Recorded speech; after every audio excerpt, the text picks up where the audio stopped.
हाय, मेरा नाम राम नरेश दिवाकर है और आज मेरा जन्मदिन है। मुझे लगा कि ये बहुत सही समय है आप लोगों से सुशांत को लेके बात करने का।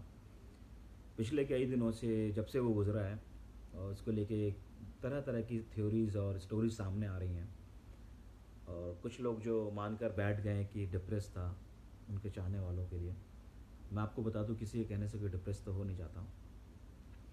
दूसरी बात ये कि मेरे कुछ इंसिडेंट हैं उसके साथ जो मैंने बिताए हैं, कुछ ऐसी बातें हैं जो बस उसने यूं ही कह दी थी और आज मतलब रियलाइज़ होता है कि शायद वो वाकई सच थी। मैं एक थिएटर एक्टर हूँ, मैंने कोई ज़्यादा फिल्में नहीं करी हैं, मैं छोटा सा एक्टर हूँ। मैं आपको इसके साथ पहली मुलाकात बता देता हूँ। मेरी जब पहली मुलाकात हुई थी सुशांत के साथ तो मैंने बोला, हाय राम नरेश दिवाकर। तो उसने बोला कि हाय सुशांत सिंह राजपूत। तो मेरे मेरे पता नहीं कैसे वो दूसरा वाक़या निकल गया, मैं नहीं जानता खुद कि मैंने कहा कि प्लीज़ आप बुरा मत मानना, डोंट माइंड, आप घमंडी हो। आई मीन मतलब एटीट्यूड है, ऐसा मैंने सुना है आपके बारे में। तो ऐसे बोला कि अच्छा। तो कहता किसने बोला? मैंने कहा ऐसे थोड़ी होता है, मतलब किसी का भी बोल दूँ मैं। वो बंदा वहाँ से थोड़ी देर बाद चला गया, मतलब ऑफिस में ही था तो काफ़ी टाइम से था, चला गया घर। इस बीच वर्कशॉप चलती रही, चीज़ें होती रही। शूटिंग पर पहुंचा मैं और उसके शूटिंग जब हमारी शुरू हो गई थी तो 2 दिन के बाद की बात है। तो उसने मुझे बोला कि आएगा, आज मिलेगा। तो मैं थोड़ा सा डर गया कि यार, उस टाइम भी मुझे रियलाइज़ तो हुआ था कि यार मैंने कुछ गलत कह दिया, शायद मेरे को शायद नहीं कहना चाहिए था। एंड शिट, ये क्या बोल गया तू, ही इज़ अ स्टार। तो मुझे रियलाइज़ हुआ कि बेटा दिवाकर, ये मुश्किल लग रहा है कि तू फिल्म कर पाएगा।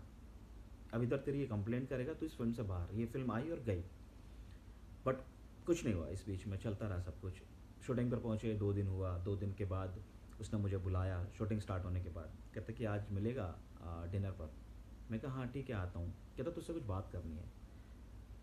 तो मैं उसने जब ये बोला तुझसे कुछ बात करनी है तो मुझे रियलाइज़ हुआ कि यार मैंने क्या ऐसा कुछ कहा है, कोई बात मेरे से गलती से हो गई हो। मुझे रियलाइज़ हो रही थी कि कुछ कुछ तो गड़बड़ है। तो उसने जब मुझे बुलाया तो मैं बैठा, तो गया अपने होटल से उसके पास में। हम लोग गार्डन बैठ के खाना खा रहे थे, टेबल लगा हुआ था। तो बोला कि कह रहा दिवाकर, थोड़ी बहुत हाल चाल सब पूछा वछा, खाना पीना थोड़ा शुरू किया। खाना खान ख़त्म कर लिया था हमने। फिर बोला कि दिवाकर, एक बात बता, तूने मुझसे जब हम मिले थे पहली बार, तूने मुझसे कुछ कहा था? मैंने कहा हाँ भाई, कहा तो था, याद नहीं बट मुझे याद था कि मुझे लगा पता नहीं अब शायद ये बदला लेगा, अब फिल्म के आने के बाद मुझे बाहर निकालेगा, ये मुझे नहीं पता था। बट सडनली बोलता है कि याद कर पहले दिन और पहला वर्ड। मैंने कहा हाँ याद आ गया। मैं घबराया हुआ था। तो बोला कि ऐसे मेरा हाथ पकड़ा उसने और कह रहा हाथ दे, और हाथ दिया और बोला कि तू दिवाकर जैसा है ना वैसे ही रहना। मैं अभी तक डर रहा हूँ कि मुझे लगा ये शायद कहीं मारेगा या फिल्म के बारे में मुझसे बोलेगा कि तू फिल्म नहीं कर रहा, ऐसा मुझे लगा। क्योंकि इज़ अ स्टार, आपको पता नहीं है शायद कि स्टार अगर एक बारी बोल दे तो आउट आप। उसके बाद मैंने कहा भाई मतलब ऐसा मैंने क्या कर दिया? कहता नहीं। कहता दिवाकर तुझे पता है, मुझे कई लोग मिलते हैं, हज़ारों लाखों लोग मिलते हैं इस इंडस्ट्री में, वो सिर्फ स्टार को जान के बात करना चाहते हैं, झूठी प्रेज देते हैं कि अरे आपने क्या एक्टिंग करी। कह रहा यार उस स्टार के पीछे एक इंसान है, उस इंसान से आप मिलना है तो उससे मिलो ना। आप आके सिर्फ और स्टारडम की बात कर रहे हो। देन आई रियलाइज कि यार इस बंदे को तो कुछ और ही पसंद है, स्टार नहीं, ये कुछ और है। तो कहता है यार वो तो मेरा काम है, वो तो मैं काम कर रहा हूँ, हो गया ना। अभी आगे चलो, अगर तुम मुझसे मिलना है तो मुझसे मिलो ना। प्रेस, झूठी प्रेस मत करो। और सिर्फ मतलब के लिए मत मिलो। मतलब के लिए मिलना होता है, लॉन्ग टर्म फ्रेंडशिप करनी होती है कि आगे काम करना, ये करना है। खैर, ये किस्सा हुआ। उसके बाद तो इसके बाद मैं आपको दूसरा वाक्य भी बता देता हूँ इसके सामने। दूसरा वाक्य ये है कि एक बारी मैं उसके रूम पे गया, चलता रहा ये सब चीज़ें। फिर उसने मतलब इवन हाँ, उसने मुझे ऐसे गले से लगाया, खड़ा हुआ, प्यार किया और बोला कि दिवाकर तू बस ऐसे ही रहना मेरे साथ। मैंने कहा इधर इधर। उसने किस किया मेरे को यूँ लगा के, बोला कि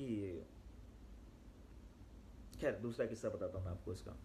दूसरा ये था कि एक बारी मैं जब अंदर गया तो लिख रहा था, मैंने विंडो से देखा, बाहर से नीचे ग्राउंड था, तो ग्राउंड महल में थे हम लोग, तो लिख रहा था, तो मैंने कहा अंदर आऊँ, कहता कि आना भाई। मैं अंदर गया तो मैंने देखा कि कुछ लिख रहा है। अब मैं ऐसे देख रहा हूँ कि अभी कह रहा 5 मिनट देना, मैं बात करता हूँ तुझसे। तो जैसे ही मैंने देखा कि ये राइट हैंड से लिख रहा है, फिर उसने इससे लिखना शुरू कर दिया। फिर लिखते लिखते मैंने देखा कि, मैंने कहा अगर कुछ वैसा नहीं लिख रहा तो क्या मैं उधर आ जाऊँ? तो बोला कि आ जाना भाई। तो मैं जाके देखा तो इससे लिखना शुरू किया, फिर उसने इससे लिखना शुरू किया, तो देखा कि वो सेम राइटिंग है। मैं हैरान हो गया कि यार ये बंदा सेम चीज़ लिख रहा है, मतलब राइटिंग में चेंज नहीं आ रहा है बिल्कुल भी, वो सेम लिखता जा रहा है। मैं कहा ये क्या है? तो बोलता है कि मैजिक। मैंने कहा अच्छा। फिर उसने अपना काम किया, कहता और बता बैठ, कहता तुझे एक चीज़ दिखाऊं? अपना लैपटॉप खोला, लैपटॉप खोल के बोलता कि, कहता ये देख, कहता हाँ, कहता ये देख। तो लैपटॉप दिखाया तो उसने बोला कि मेल देख रहा तू?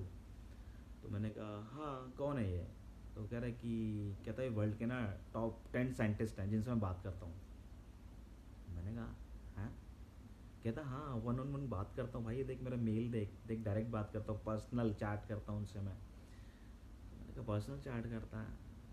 मतलब मेरे को तो ये था कि हाँ ठीक है, मतलब मेरे को तो इतना ऑब्वियसली उसकी नॉलेज के आगे मेरी नॉलेज कुछ नहीं थी। जब मैंने इसको देखा कि अच्छा, चैट दिखाई उसने फिर मुझे बड़ा, और इतना एक्साइटेड प्राउडली होके बोला तुझे एक चीज़ और बताऊँ? मैंने कहा हाँ बता।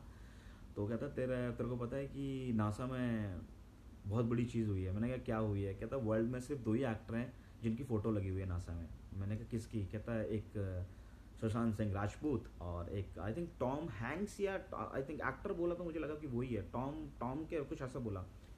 तो कह रहा सिर्फ 2 ही एक्टर हैं वर्ल्ड में जिनकी फ़ोटो लगी हुई है, कह रहा कभी जाएगा ना तो देख लियो। मैंने कहा हाँ मैं जा रहा हूँ वहाँ पे। तो ये वाक़या हुआ, उसके बाद इवन मतलब मैं उसकी खुशी का अंदाज़ा लगा पा रहा था कि यार ये बंदा किस लेवल पे जी रहा है, किस किस माहौल में जीता है, और उसको मतलब इतना मतलब नहीं बाकी अदर दुनिया से कि क्या हो रहा है क्या नहीं हो रहा। और उसको ये था कि आप शिप पे बात कर लो, शिप का बहुत बड़ा भक्त, वो आदमी 1-1 घंटा 2-2 घंटा आपसे बात कर सकता है शिप के ऊपर। इवन वो कहता था कि यार मुझसे नॉलेज ले लो जिसको चाहिए, उसका मतलब मुझे मतलब ये कहता था कि दिवाकर ये लीजिए, कॉपी करिए, ये चीज़ें देखिए एक बारी। तो मैं कहता था हाँ ठीक है। तो टोटल कहने का अभी मैं सिर्फ ये 2-3 बातें मैं आपको इसलिए बताना चाह रहा हूँ कि मुझे ये समझ में नहीं आ रहा इवन इस दुनिया का,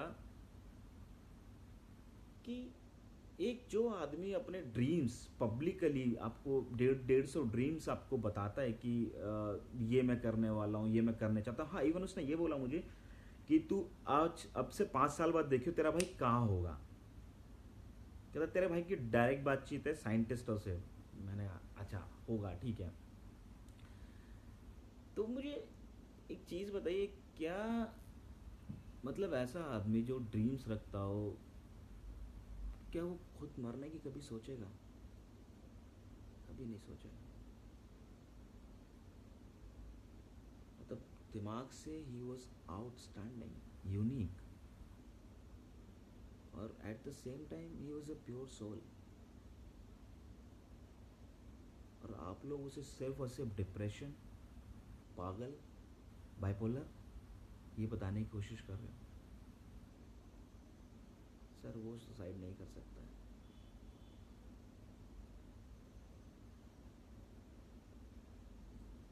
आई थिंक थैंक यू, मतलब ये कुछ बातें हैं जो मैं शेयर कर रहा हूँ आपसे, और भी बहुत सारी बातें हैं फुर्सत में मैं बता पाऊँगा धीरे धीरे। कुछ बातें तो मैं चाहता था कि आप लोगों तक पहुँचाऊँ। Thank you. For more such updates, you please do subscribe my channel and do not forget to press the bell icon